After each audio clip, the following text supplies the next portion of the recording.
Bueno, empezamos entonces. Primero y antes que nada, muchas gracias a todos por conectarse.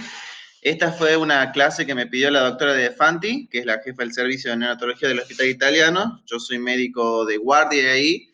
Eh, la clase inicialmente está dirigida a los residentes de pediatría del Hospital Italiano, así que es una clase con conceptos básicos, pero bueno, también invité a otras personas, sobre todo a personal de enfermería, residentes de donde yo trabajo, que también es la maternidad provincial, residentes de NEO. Así que bueno, se amplía un poco más el público, pero después finalizada la clase, vamos a responder cualquier pregunta. Bueno, mi nombre es Mauro Nicolás Bravo, creo que la mayoría me conoce. Yo trabajo en la maternidad provincial, soy jefe residente y ahí en el Hospital Italiano trabajo como médico de guardia. Los objetivos de esta presentación van a ser presentar el algoritmo de reanimación neonatal, el manual que usamos nosotros, analizar la fisiopatología de la asfixia perinatal, que es el resultado, digamos, de la alteración en una buena transición, comprender la diferencia con la depresión cardiorrespiratoria al nacer y mencionar el manejo inicial del paciente con asfixia perinatal a modo muy superficial, digamos, porque no es el objetivo principal de esta clase. ¿Sí? Esperen que estoy justo. Todo ese ruidito es porque estoy emitiendo gente. Justo me salgo. Ahí está. Perfecto. ¿Se escucha bien? Sí, se escucha bien. Dale, perfecto. Bueno, yo me basé sobre todo en la primera parte en esta bibliografía, que es el manual, que calculo que la mayoría ya lo debe conocer, es el manual de reanimación cardiopulmonar natal, diseñado por el CEFEN, que es el comité específico de la SAP, que se encarga de todo lo que es la medicina perinatal, tanto fetal como neonatal. Ese manual se diseñó y se publicó en el 2016 y tiene una actualización, que es esta que les dejo acá para que después la quieran buscar, donde se ajustan algunos temas que lo vamos a nombrar en esta presentación, que es del 2018. ¿Sí? Acá en la siguiente diapo les dejo para el que esté interesado la actualización que se hizo este año con respecto al contexto de la pandemia por SARS-CoV-2. Haciendo clic ahí, yo después le voy a pasar a Guadalupe la presentación, lo pueden descargar. Pero bueno, antes que nada, para empezar, como todos sabemos, en la medicina lo mejor siempre es prevenir y anticiparse a las situaciones. Así que lo primero que hay que hacer para una correcta reanimación es siempre estar anticipado y capacitado, ¿sí? Cabe aclarar, aunque es más que obvio, que esta clase, esta charla que vamos a tener, no tiene el objetivo de capacitarlos para una reanimación neonatal, sino que uno tiene que hacer el curso avalado por la SAP a través de los instructores que están certificados. Y esto es solamente una charla teórica, lo más importante es la práctica y el desarrollo de todas las habilidades, siempre con un previo conocimiento, ¿sí? Todos sabemos que el riesgo de alteraciones de la transición y el requerimiento de una reanimación neonatal se pueden prevenir de, digamos, un cierto porcentaje, no todas las veces, conociendo los factores de riesgo que son previos al parto y durante el parto, ¿sí? Les dejo acá el cuadrito para que después lo lean, pero son varias situaciones, no son las más frecuentes, pero sí es importante saber, por ejemplo, si previo al parto, si es un embarazo sin control, si es una gestación tanto pretérmino como posttérmino, aunque estos posttérminos ya prácticamente no se ven porque hay una tendencia actual de la obstetricia a finalizar de manera electiva los partos que lleguen a las 40 o 41 semanas, los embarazos múltiples, las patologías maternas, la diabetes, la hipertensión, las múltiples drogas, así como situaciones de posible infección, las malformaciones fetales, el hidrops, todas patologías tanto maternas como fetales. La restricción del crecimiento intrauterino, el otro extremo que es la macrosomía fetal, y la presentación de hemorragias, ya sea en el segundo o tercer trimestre, y la ruptura prematura de membranas. Suponiendo que no se presenta ninguno de estos factores previos, o sea, durante la gestación, hay situaciones durante el parto que pueden aumentar el riesgo y requerir reanimación neonatal. La administración de narcóticos de la madre 4 horas previas al parto, o la anestesia general, el desprendimiento de placenta, que es una urgencia, que lleva a la cesárea de urgencia, el prolapso de cordón, alteraciones en el bienestar fetal como la bradicardia fetal, una hemorragia durante el parto que descompensa a la madre, la presencia de líquido amniótico meconial, sanguinolento o purulento, la corioamnionitis, que hablamos previamente de las infecciones, un parto prolongado, un trabajo de parto prolongado, la macrosomía, las presentaciones anormales, la utilización de forceps, la cesárea de urgencia y la anestesia general, ¿sí? Otro de los aspectos más importantes es saber cuando se presenta una situación qué función va a tomar cada individuo, cada actor en esta escena. Entonces, esto es de la actualización y quería que queden claro bien cuál es el rol que cada persona va a tener. Si bien la reanimación se puede realizar con una persona capacitada y entrenada, lo ideal es que por lo menos haya 2 personas. Y las recomendaciones indican que debería haber 4, siendo el líder el que planifique y coordine el equipo, el que lleva adelante, el que asigna los roles y conoce bien los datos clínicos del paciente. El R1, que no es el residente de primer año, sino que el primer reanimador, es el que se encarga prácticamente de todo lo que es la vía aérea. Va a posicionar la cabeza, asegurar que la vía aérea sea permeable, va a ventilar con presión positiva y en el caso de que lo requiera se le va a proceder a la intubación o a la colocación de la máscara laringea. El segundo reanimador se va a encargar de maniobras como secar al recién nacido, colocar el oxímetro de pulso, informar y controlar la frecuencia cardíaca y la saturometría, colocar el monitor del electrocardiograma, iniciar las compresiones torácicas. O sea, el segundo reanimador se encarga del monitoreo y del soporte cardiovascular en el caso de llegar a maniobras avanzadas como el masaje y la administración de medicamentos. Y el ayudante se va a encargar de controlar los tiempos, ¿sí? Los primeros segundos, los primeros 60 segundos, los 2 minutos, los 3, los 4, 5 minutos, documentar el APGAR, preparar la medicación y eventualmente la colocación de un acceso vascular, ¿sí? Este es el algoritmo de reanimación neonatal en sala de partos, está diseñado por la SAP en conjunto con el Ministerio de Salud de la Nación, lo pueden encontrar en cualquier lado. Entonces lo que vamos a ir haciendo es desglosándolo.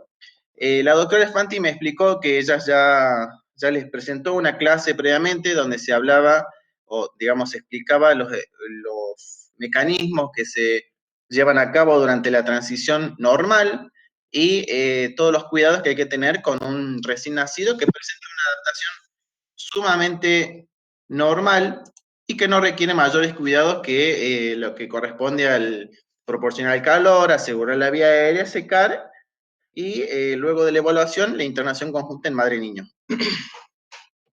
Entonces nosotros vamos a empezar, y la parte de arriba es la más importante, ¿sí? Con la idea de que la acción más importante de la reanimación neonatal es la ventilación pulmonar. O sea, uno de los pilares, y creo que el más fuerte, es lograr una buena ventilación pulmonar. Otro de los parámetros que indica una buena calidad de atención en la reanimación es la temperatura que hay en la sala de partos. La sala de partos debe estar a una temperatura de entre 24 y 26 grados centígrados y un poco más, hasta 28 grados si el paciente es prematuro. Eso ya lo vamos a ver más adelante, ¿sí? Un recién nacido que es vigoroso, o sea que tiene un adecuado esfuerzo respiratorio, un buen tono muscular y una frecuencia cardíaca por encima de los 100 latidos por minuto, será este que realizó una transición con completa normalidad y pasará a los cuidados con su madre. Ahora, ¿qué sucede si nosotros en las primeras 3 preguntas que nos debemos hacer cuando el bebé nace, que son si es una gestación a término, si es capaz de respirar o llorar y si presenta buen tono muscular, son negativas? En esos casos, uno procede a proporcionar calor, despejar la vía aérea, o sea, permeabilizar la vía aérea, posicionarla, secar y estimular, ¿sí? No se debería aspirar de rutina. Cuando uno estimula a este paciente durante sus primeros segundos, lo que tiene que evaluar es la respiración y la frecuencia cardíaca. Y acá yo quiero hacer énfasis porque no es el APGAR el que me determina la reanimación neonatal. La reanimación neonatal está guiada por la respiración y la frecuencia cardíaca del paciente. El APGAR es un sistema de puntaje para evaluar cómo es la adaptación, que se va a utilizar para otros fines, pero cuando uno tiene que guiar qué soporte se le va a ir dando, tiene que monitorizar eso, la respiración y la frecuencia cardíaca. En el caso de que el paciente presente o una mala mecánica respiratoria, es una mala adaptación respiratoria, y esto incluye jadeo o apnea, o alteración de la frecuencia cardíaca, que significa que la frecuencia cardíaca sea menos de 100, ahí uno procederá al siguiente paso, que es practicar la ventilación con presión positiva, ¿sí? Antes de pasar a eso, que es las primeras maniobras de reanimación, entonces vamos a decir que si el recién nacido no respira al momento del nacimiento, en el primer minuto se debe realizar una estimulación táctil con el cordón aún intacto y evaluar si se establecen las respiraciones espontáneas. De esta manera se favorece una adaptación circulatoria más fisiológica y se asignan aproximadamente 60 segundos, que es el minuto de oro, para completar los pasos iniciales, reevaluar y comenzar la ventilación en caso de ser necesario. La doctora Fanti les debe haber explicado la fisiología que se produce al clampear el cordón, al instaurarse la respiración aérea con la caída de las resistencias vasculares pulmonares y cómo todo el flujo o los circuitos se modifica de una circulación que es en paralelo a una en serie con las modificaciones que sufre el ventrículo o el corazón izquierdo con respecto al derecho. Entonces, en lo posible, en muchos centros, este primer minuto se realiza al lado de, digamos, mientras el paciente está todavía con el cordón umbilical, sobre la panza o el abdomen de la madre. Entonces, dijimos que estamos evaluando el paciente, que puede ser que no sea término, que no tenga buen esfuerzo respiratorio o que el tono muscular no sea adecuado. Vamos a proporcionar calor, permeabilizar la vía aérea, posicionar, secar y estimular, y no hay que aspirar de rutina. Entonces, abajo tenemos las indicaciones de estos primeros momentos, no, digamos, las recomendaciones. No aspirar de rutina la vía aérea del recién nacido, solamente aspirar en caso de obstrucción evidente o para despejar la vía aérea al proveer la ventilación con presión positiva, aspirar siempre primero la boca y después la nariz, y lo vamos a hacer usando una pera de goma o un catéter de aspiración que sea entre 12 o 14 French, con una presión negativa no superior a 100 milímetros de mercurio, que eso uno lo configura, digamos, en el panel de aspiración, ¿sí? Ahí, en el recuadro del manual, tenemos otros conceptos muy importantes, que son que la temperatura del paciente se debe mantener entre los 36.5 y los 37.5.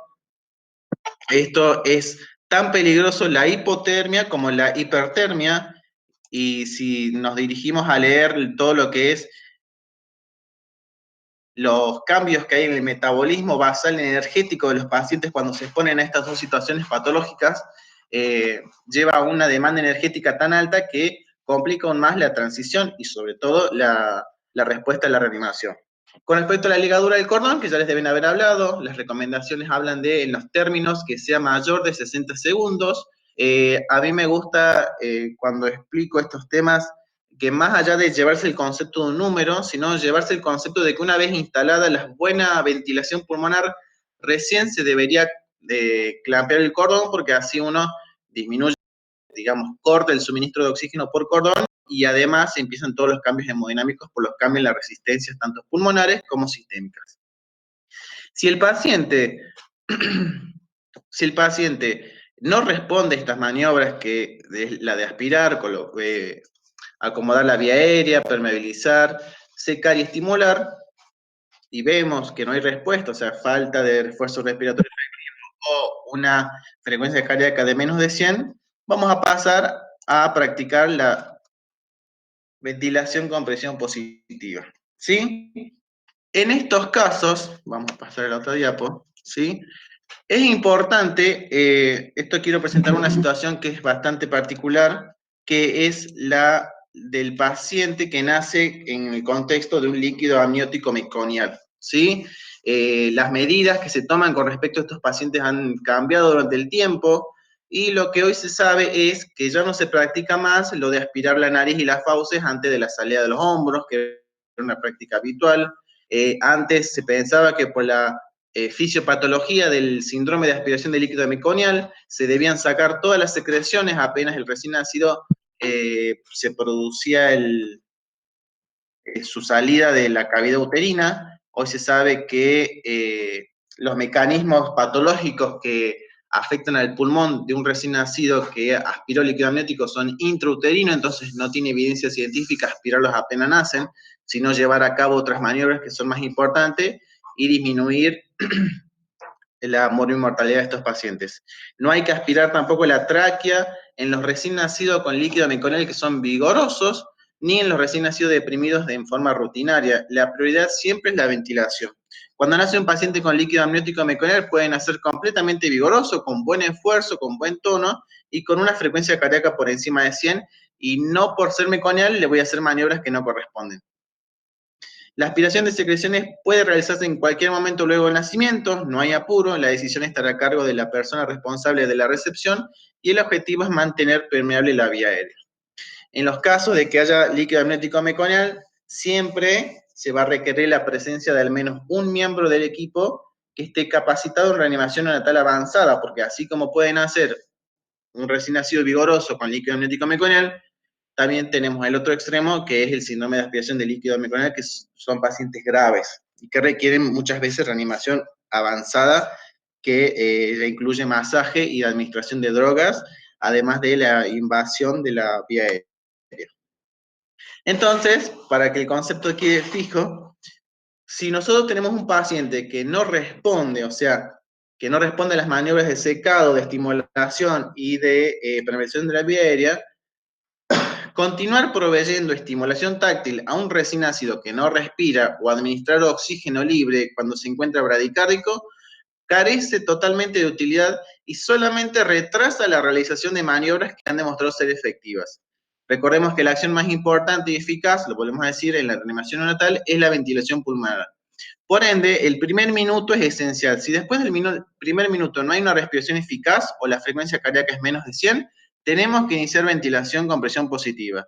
Eso descarta completamente el uso del oxígeno libre, el oxígeno del halo, continuar secándolo, realizar maniobras de estimulación mucho más agresivas y que producen daño en el recién nacido, como golpearle la espalda, golpear los pies, muchas maniobras que durante mucho tiempo se han practicado. Vamos a hablar ahora de la ventilación a presión positiva. ¿Qué significa esto?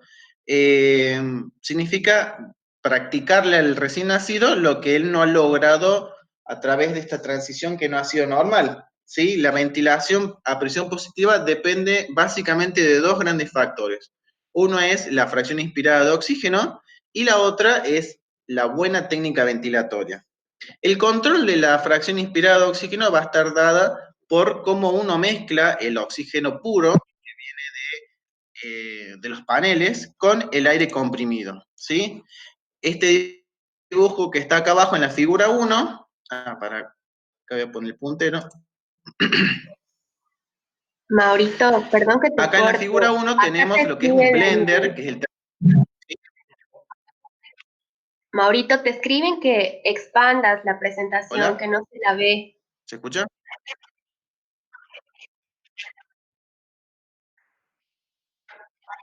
Bueno, ahí pongo, a ver, para. A ver, ahí pongo. Déjame que la cambio.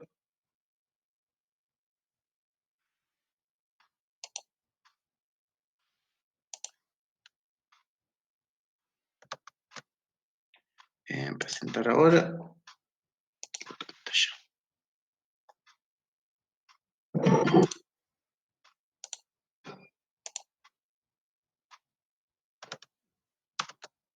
Bueno, ahí se ve mucho mejor.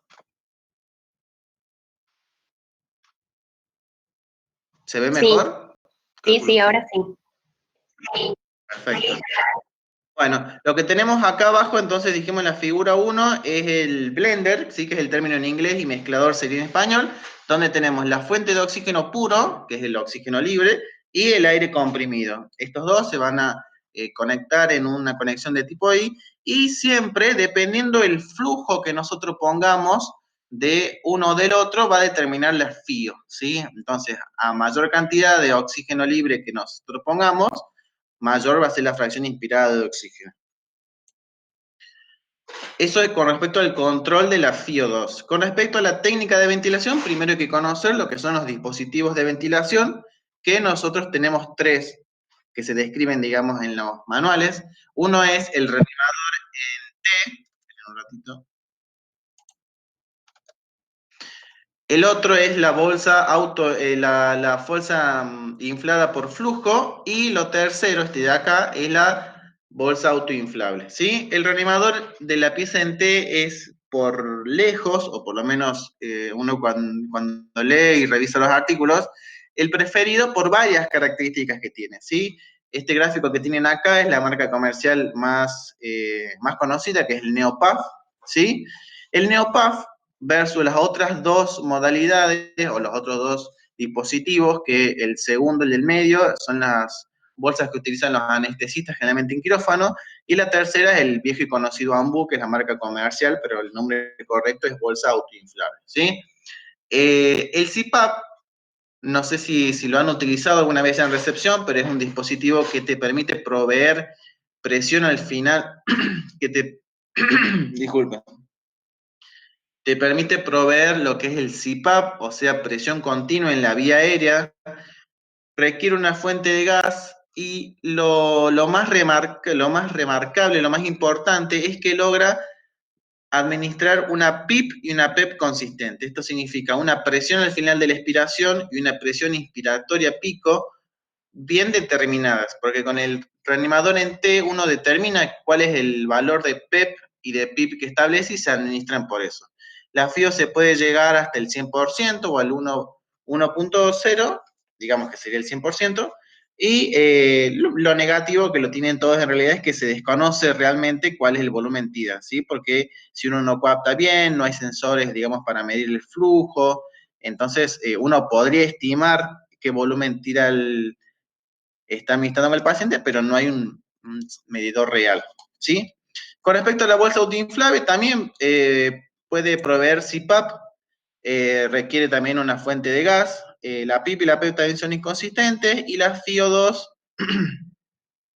llega al 100%. La diferencia, perdón, con el reanimador en T es que no se sabe qué PIP y qué PEP estamos usando. Uno tiene digamos, una válvula de PEP y una válvula de PIP que nos determina aproximadamente, ahí si ven en el grafiquito, tiene una marca que es verde, amarilla y roja, que determina un poco las presiones. Uno va viendo más o menos qué presión utiliza, pero la verdad que no lo puede regular tan certeramente como el reanimador en T, que uno establece y es lo que se entrega. Finalmente, la bolsa autoinflable, el Lambu, no provee CPAP, y esto creo que es uno de los efectos más grandes que tiene, aunque es algo habitual que se use el CPAP como primera medida. Perdón que me desconcentré. No necesita una fuente de gas, porque esto, como es una bolsa autoinflable, uno aprieta el Lambu y digamos, y se rellena espontáneamente. La PIP y la PEP son totalmente inconsistentes, uno no sabe qué presiones está administrando. La FiO2, si uno la utiliza sin ningún tipo de conexión, o sea, esta no necesita una fuente de gas, puede usarla con Fuel 21 si ventila solamente con el aire ambiente. Y si vamos usando el reservorio o lo conectamos a una fuente de gas, la FiO2 puede ir subiendo. El volumen TIDE, como vimos los tres, es desconocido. ¿Cuál es la técnica correcta para ventilar? Porque uno puede tener el reanimador en T, puede tener el mejor blender, pero si no lo sabemos usar, no sirve de nada, ¿sí?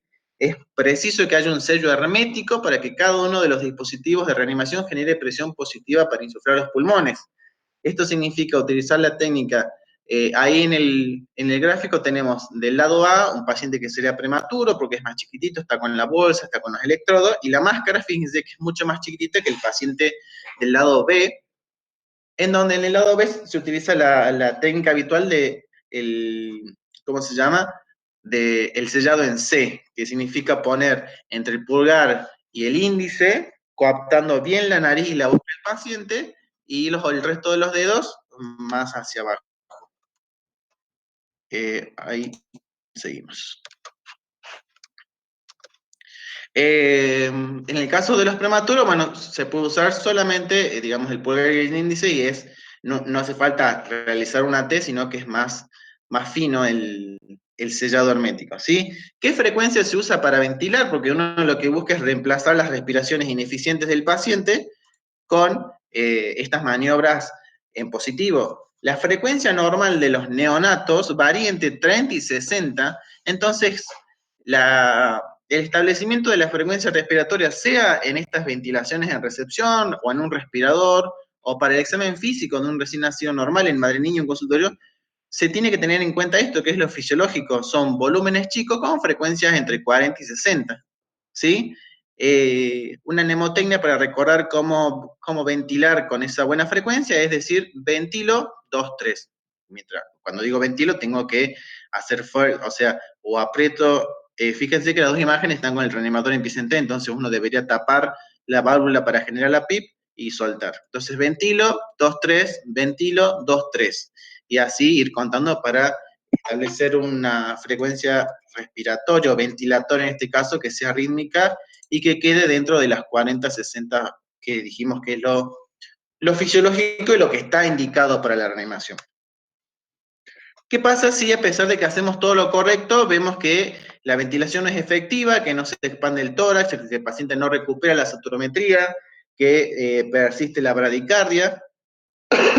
El manual nos habla de la mnemotecnia Mr. Sopa, que fue diseñada por la Academia Americana de Pediatría, que nos hace recordar las cosas que tenemos que rever y tratar, ¿sí? Primero es ajustar bien la máscara a la cara, con la M, la R nos habla de reposicionar la cabeza para abrir bien la vía aérea, la S de succionar la boca y nariz para evitar esto de la obstrucción de la vía aérea por secreciones, tanto el líquido amniótico como el líquido meconial, o cualquier el untus, por ahí muchas veces lo obstruye también, o el líquido amniótico sanguinolento cuando hay desprendimientos de placenta. La O de vía oral, o sea, ventilar con la boca abierta.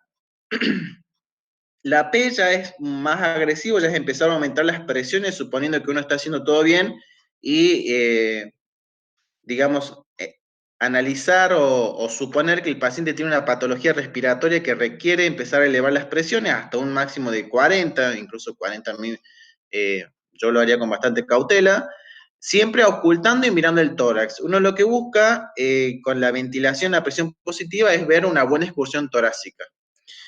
Y lo último, que es la A, es considerar una vía alternativa con directamente ya intubar al paciente o la utilización de máscara laringea, ¿sí?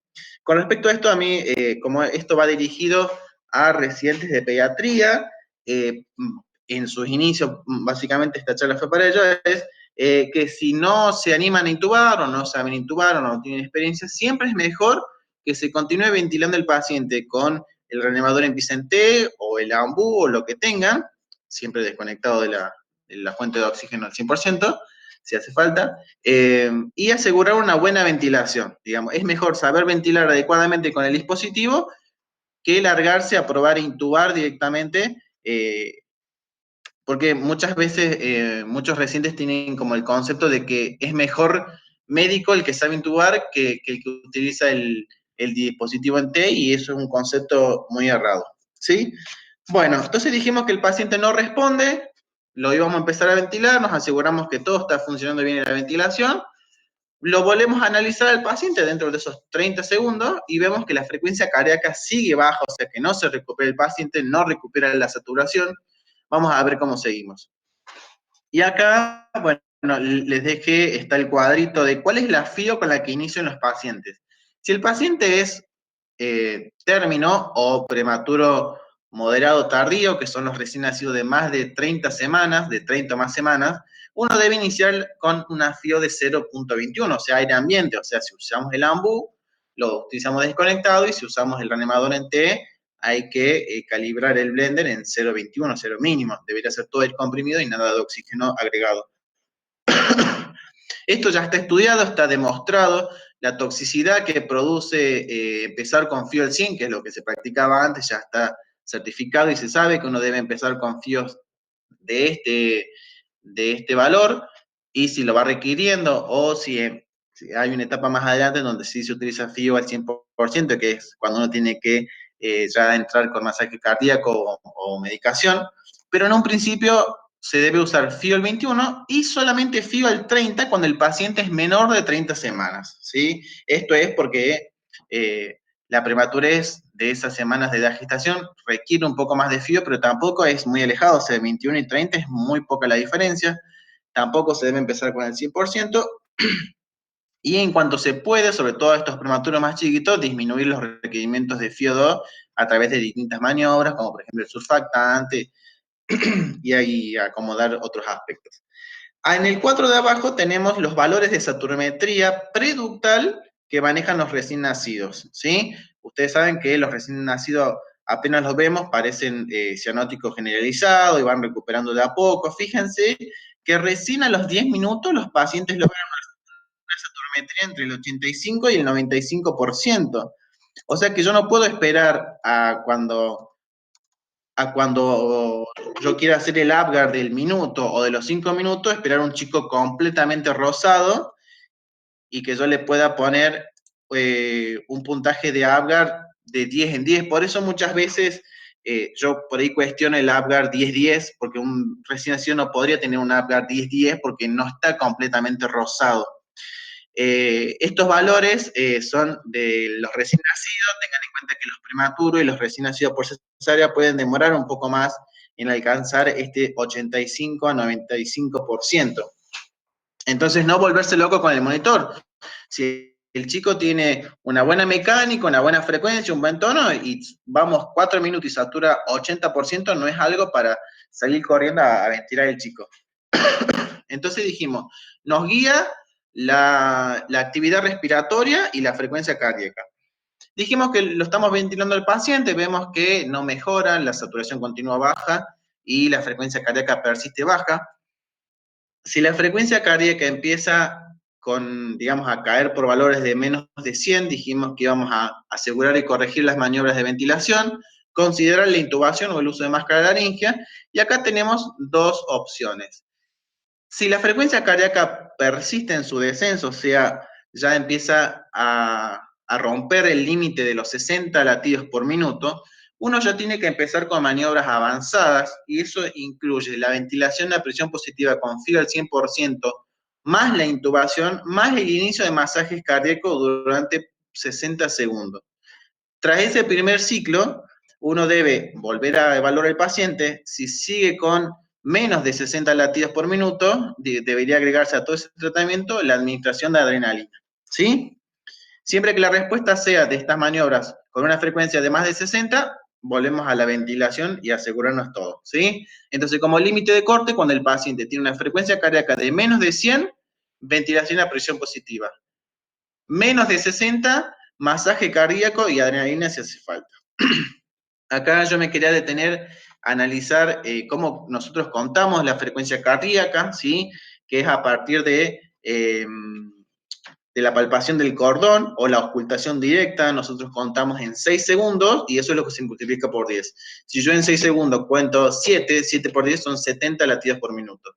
Porque no podemos perder un minuto auscultando o un minuto tocando el cordón, porque ya en ese minuto en lo que estamos auscultando ya se nos pasaron demasiados pasos, digamos, salteamos muchos pasos y la reanimación para ser efectiva tiene que ser hecha en tiempo y en forma, ¿sí? Los manuales hablan también de guiarse por el oxímetro de pulso o el monitor de electrocardiograma de 3 derivaciones, ¿sí? Eso siempre hablamos en una situación ideal que uno cuente con todos los elementos en la recepción. ¿Cómo se coordina la ventilación y las compresiones cuando el paciente llegó a esta instancia y tenemos dos reanimadores? Como dijimos, esperen que acá admito. Como dijimos, uno ventila, cuenta. Acuérdense cuando dijimos que uno ventilaba, uno decía ventilo, 1, 2, ventilo, 2, 3, ventilo, 2, 3. Bueno, en este caso, uno tiene que practicar una ventilación. Esperen, ventilo, 1, 2, 3 compresiones, ¿sí? No sé si quedó claro. O sea, 1, 2, 3 ventilo y hago compresiones. 1, 2, 3 ventilo y hago compresiones. La posición para realizar los masajes cardíacos van a... Hago ¿Cómo? 3 compresiones y una ventilación. ¿No sería al revés? 1, 2, 3, No, comprimo y una ventilación. No. no, es que, perdón, si lo dije al revés, perdón. Pero para que quede claro, o sea, hago 1, 2, 3 compresiones, que es lo que hizo, o sea, ventilo y hago 1, 2, 3 compresiones. Ventilo. 3, 3 y 1. 3 compresiones, una ventilación.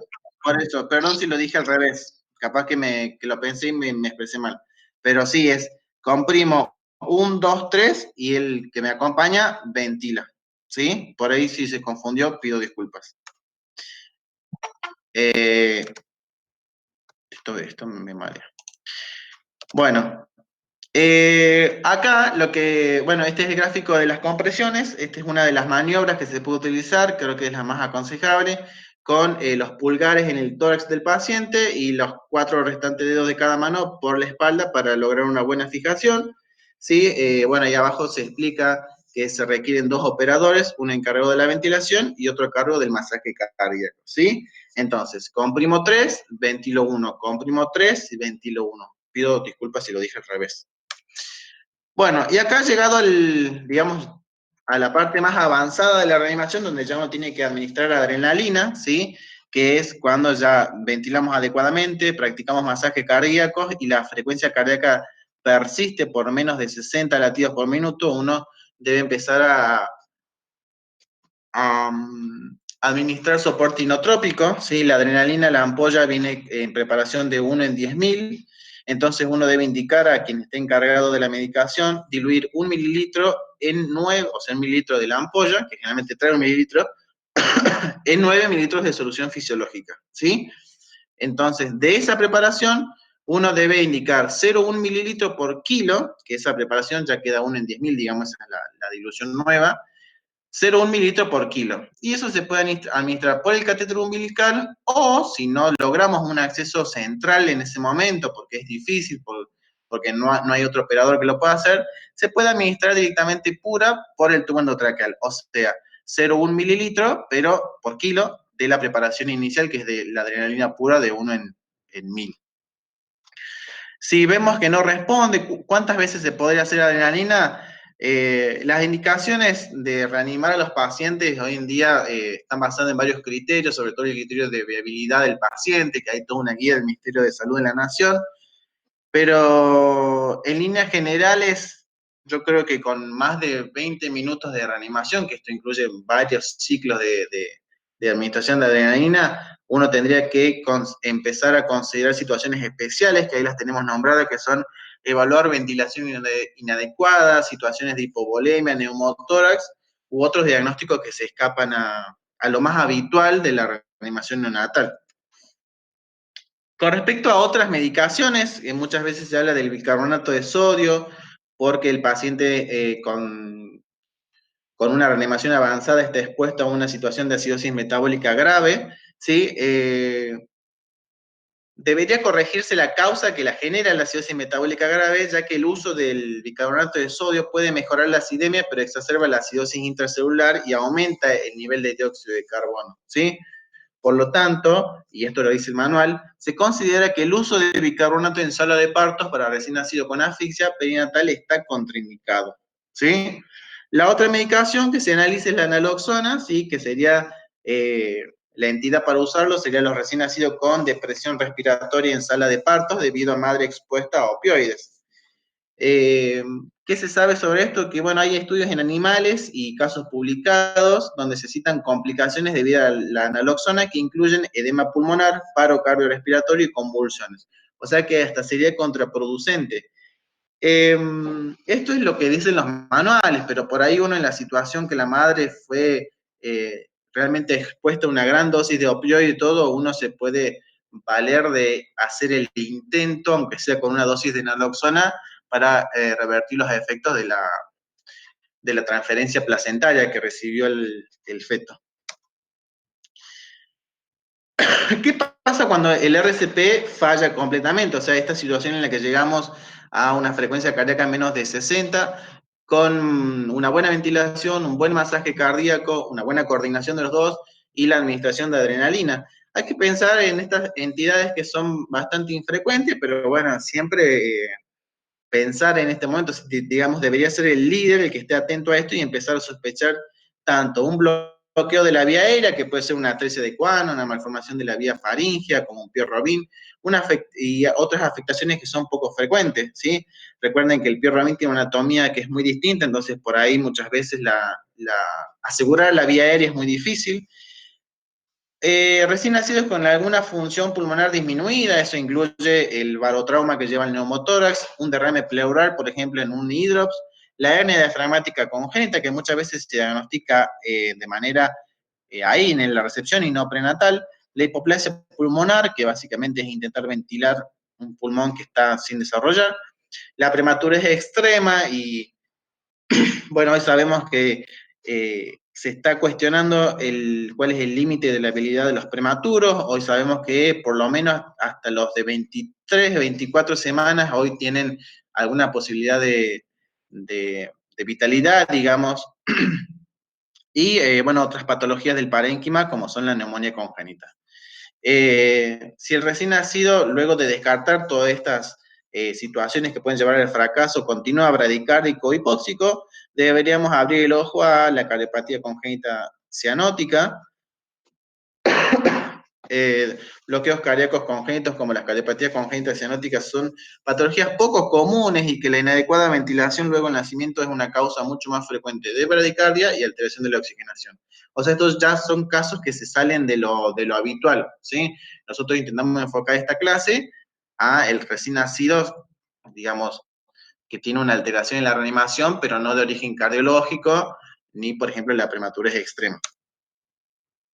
Los prematuros son otro capítulo, incluso el capítulo 8 del manual habla del manejo de la recepción de los prematuros y de la reanimación. Acá nos vamos a detener, bueno, ahí tienen en la tabla 1 todas las características que ponen en mayor riesgo al prematuro de una transición mucho menos eficiente y por lo tanto requerir reanimación en la sala de partos. Tener en cuenta que los recién nacidos prematuros tardíos podrían no requerir maniobras de RCP, eso incluye a los que van desde las 34 semanas completas a los de 36.6. El clampeo de cordón lo determina entre 30 a 60 segundos, y recuerden que si el paciente tiene una buena adaptación, se puede hacer los 60 segundos, si no, si la situación hemodinámica nos presiona para que nos tengamos que llevar el prematuro a la sala de recepción, se hará antes. Los recién nacidos de menos de 32 semanas deben recibir la práctica de ser cubiertos en todo su cuerpo con nylon o una bolsa de polietileno sin secarlo previamente, porque eso logra reducir la pérdida de calor y la evaporación. O sea, el recién nacido sale, clampeamos el cordón, automáticamente, sin ninguna maniobra, se lo coloca dentro de la bolsa y ahí se empieza la reanimación, ¿sí? La temperatura de la habitación donde van a ser, dijimos, entre 24, 26 y hasta 28, ahí tendría que corregir. La temperatura corporal debe ser estricto en el monitoreo entre 36.5 y 37.5. Y la FIO, recordemos que vamos a usar FIO al 30% inicialmente si es menos de 30 semanas el paciente. Si no, FIO el 21, o sea, ventilar con aire ambiente. No me voy a detener en esto porque ya quedan un poco más de 15 minutos. Estas son las consideraciones del soporte ventilatorio del recién nacido prematuro. El prematuro tiene como características principales de su déficit en la adaptación ventilatoria un trastorno por la falta de lograr la capacidad residual funcional. Esto significa poder lograr, al abrir todo el sistema alveolar que tienen sus pulmones hipoplásicos, tanto sea por el déficit de surfactante, como falta en la musculatura, un déficit energético propio de la prematurez, con falta de aporte de glucosa por el glucógeno, la compliance infinita que tiene su tórax.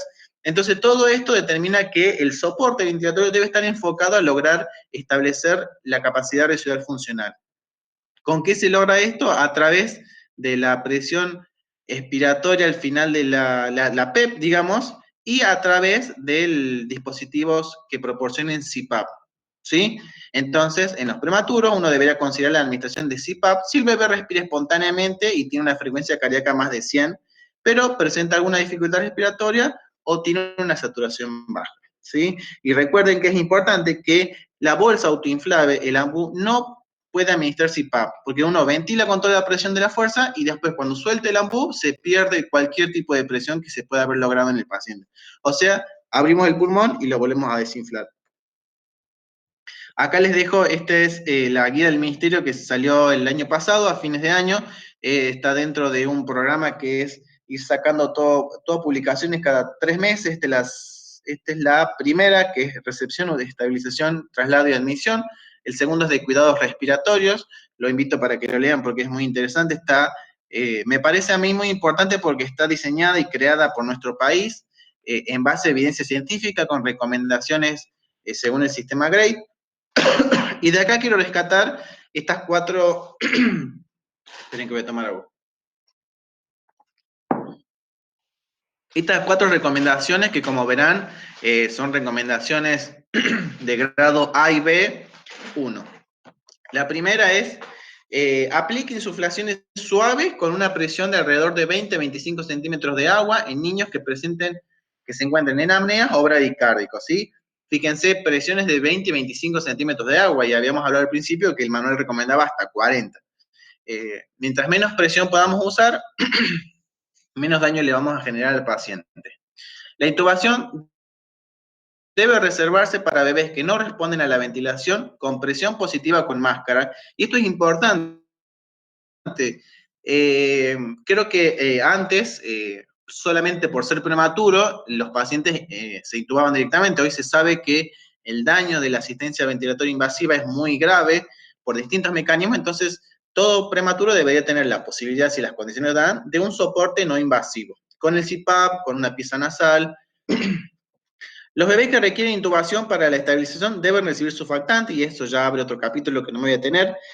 Deben utilizarse bolsas de plástico y gorros debajo de calentadores radiantes durante la estabilización de los menores, de bebés menores de 28 semanas de edad gestacional, para reducir el riesgo de hipotermia. Luego de cualquier reanimación que uno practique, debería establecerse un espacio de reflexión para analizar el desempeño realizado durante la reanimación, porque en todos los servicios de todo el mundo hay siempre cosas para mejorar y siempre en pos de las mejores respuestas de los pacientes, ¿sí? Acá tenemos lo que yo consideré los conceptos críticos de la reanimación, y en este sentido vamos a remarcar que del 100% de los recién nacidos, solamente el 10% requiere maniobras básicas y menos del 1% requiere RCP avanzada. La capacitación y preparación son esenciales, como dijimos. La reanimación no está guiada por el APGAR, acuérdense que la reanimación está guiada por el esfuerzo respiratorio y la frecuencia cardíaca. Esos dos son los que nos guían en la reanimación, y asegurar una correcta ventilación es primordial, y en esto entender bien lo de la FIO y los dispositivos.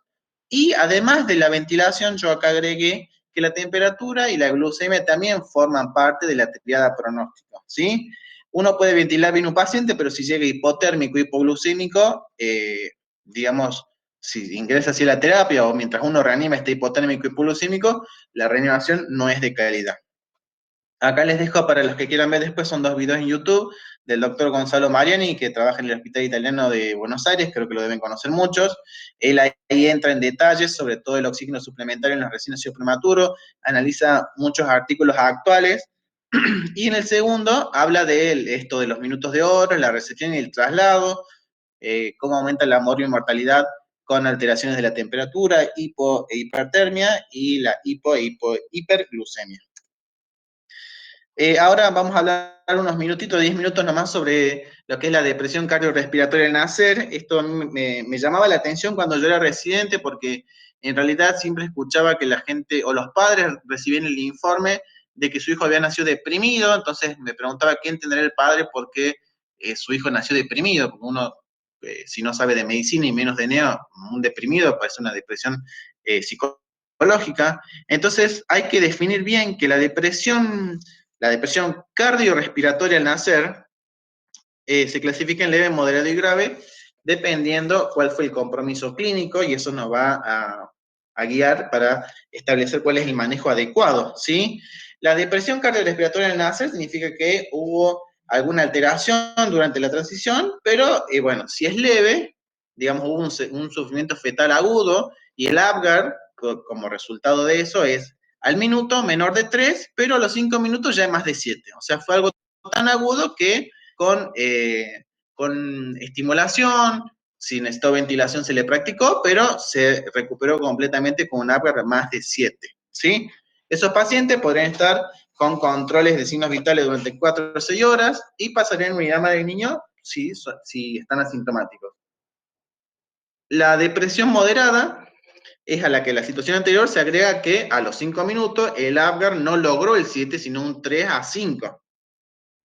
Y si se estudiara el pH de la arteria umbilical, veríamos que está, ahí me equivoqué de signo, es mayor a 7.1. Sí, entre 7.1 y sí, entre 7.05 y 7.15 podría yo en realidad, eso tengo que corregir, disculpen. Los controles signos vitales se harían durante 12 a 14 horas y si hay síntomas neurológicos, debería requerir internación. Ahora, cuando la depresión cardiorrespiratoria es grave, eso significa que el paciente no recuperó los 3 puntos de Apgar a los 5 minutos, uno presupone que el pH arterial umbilical es menor de 7.1, incluso menos de 7, según algunos autores, y son pacientes que francamente van a tener manifestaciones clínicas. Es esta categoría de depresión cardiorrespiratoria al nacer grave lo que se conoce como asfixia perinatal, y esos pacientes sí o sí van a requerir internación en UTI. Entonces vamos a hablar estos 5 minutos que nos quedan nomás de asfixia perinatal brevemente. Esto es como una presentación superficial, digamos, está todo enfocado en reanimación y vamos a hablar un poco de asfixia perinatal, algunas cositas, pero bueno, después hay que leer más en profundidad porque es un tema bastante complejo, pero quería que queden algunas cosas claras, ¿sí? La Academia Americana de Pediatría define como asfixia perinatal a aquel paciente que cumple con los siguientes criterios que están interrelacionados, ¿sí? Es aquel paciente en donde, digamos, hay parámetros clínicos, bioquímicos, donde el inicio de toda la fisiopatología es por una acidosis metabólica o mixta, donde se constata un pH de cordón de menos de 7, como dijimos, el Apgar menor a 3 a los 5 minutos, donde hay manifestaciones neurológicas en el periodo neonatal inmediato derivadas de la hipoxia o isquemia, como convulsiones e hipotonía, ¿sí? Que eso, si lo queremos dar un nombre, es lo que se conoce como encefalopatía hipóxico-isquémica. Además, hay evidencia de compromiso multiorgánico. No sé si me enredé mucho, pero digamos, estos son los 4 aspectos que los pacientes con diagnóstico de asfixia perinatal deben cumplir. O sea, hay un evento que produce una hipoxia y una isquemia en el paciente que desarrolla la acidosis metabólica con esos valores de pH que lo lleva a clínicamente manifestarse a través del Apgar, por un lado, y el compromiso multiorgánico con la encefalopatía hipóxico-isquémica como su mayor referente, o el que mayor mortalidad produce. Acá tenemos un gráfico cortito que no me voy a detener mucho. Recuerden que el evento hipóxico isquémico tiene 3 fases, la fase aguda, la subaguda y la crónica. Estas tienen diferentes tiempos, y la primera en los minutos hora, que es cuando uno realiza la reanimación, la asistencia, determinada por radicales libres y por los daños mitocondriales. La fase subaguda, que son los posteriores horas y días, donde los mecanismos principales son los de apoptosis o la muerte celular y procesos inflamatorios, y la fase crónica, que es ya una vez que los pacientes están dados de alta durante la semana y los meses siguientes, que está determinada por procesos como la angiogénesis y el remodelamiento, ¿sí? Acá tenemos un gráfico de cuáles serían los efectos de la hipotermia, después lo leen si quieren, para no demorarme más, pero digamos el momento de la ventana terapéutica donde actúa la hipotermia sería donde la fase subaguda. Esto a mí me parece interesante, no me voy a detener porque está muy detallado. Entonces acá tenemos los factores que se presentan antes del nacimiento, luego del nacimiento en las primeras horas y luego durante las horas y días, ¿sí? Acá van a ver que en rojo está todo lo que disminuye, digamos, se inhibe o se regula para abajo. En verde lo que se eleva. Y bueno, las oportunidades terapéuticas que están la H, como veremos acá en las primeras horas y los días, que es la hipotermia terapéutica, las intervenciones farmacológicas podrían ser durante los 3 momentos, y otros, otros objetivos terapéuticos que, bueno, este era un artículo que hablaba de ellos, pero no me voy a detener porque es muy complejo ya, ¿sí? Y por último, quería nombrarles un poco lo que es la hipotermia activa en los recién nacidos con encefalopatía, hipoxia bioisquémica, este trabajo que en realidad son las recomendaciones para el tratamiento, habla muy bien de toda la evidencia que ya hay para que estos pacientes reciban dentro de las primeras 6 horas de vida el tratamiento adecuado para disminuir la mortalidad. Es eficaz para reducir la prevalencia de muerte y discapacidad asociada a la encefalopatía hipoxia-isquémica moderada y grave, sí que es uno de los criterios para ingresar al protocolo. El número de neonatos con encefalopatía que precisan ser tratados para prevenir un caso de muerte o discapacidad está en un rango de 6 a 9, o sea, el número de pacientes a tratar es 6 a 9 para salvar uno, lo cual es muy buen número. Es una intervención terapéutica segura, sin riesgo relevante para el bebé, siempre que se aplique en unidades de nivel 3A o 3B y siguiendo protocolos estrictos de enfriamiento y recalentamiento. Y por último, esta reducción en el daño se sostiene en el tiempo, evaluado en el seguimiento a largo plazo. O sea, lo que uno evita es disminuir el número de secuelas que va a presentar este paciente, ¿sí? Todos los eventos de los primeros minutos, estos que dijimos acá, en los primeros minutos a horas, digamos, son difíciles de revertir. Sin embargo, todo lo que es de la fase subaguda, que es donde intervenimos, y los de la fase crónica son aquellos a los que estamos dirigidos con la hipotermia terapéutica. ¿Sí? Bueno, muchas gracias a todos. Espero no haberlos cansado. Por ahí me enriedo. Yo soy muy de hablar rápido. Eso ya me han dicho que tengo que cambiar. Pero bueno, me mantuve dentro de la hora que me propuse. Así que, bueno, cualquier duda o pregunta los escucho. Ahí queda mi mail por si me quieren escribir por alguna duda, consulta, algún trabajo. Yo amo la docencia y la verdad que no tengo ningún problema siempre que me piden alguna ayuda con algún tema. Yo, como le digo a todo el mundo, yo estoy enamorado de la neonatología y para mí no me molesta explicar y volver a explicar. Así que, bueno, le agradezco a Verónica por darme la oportunidad de darles esta charla. Y bueno, no sé si hay alguna duda, alguna pregunta.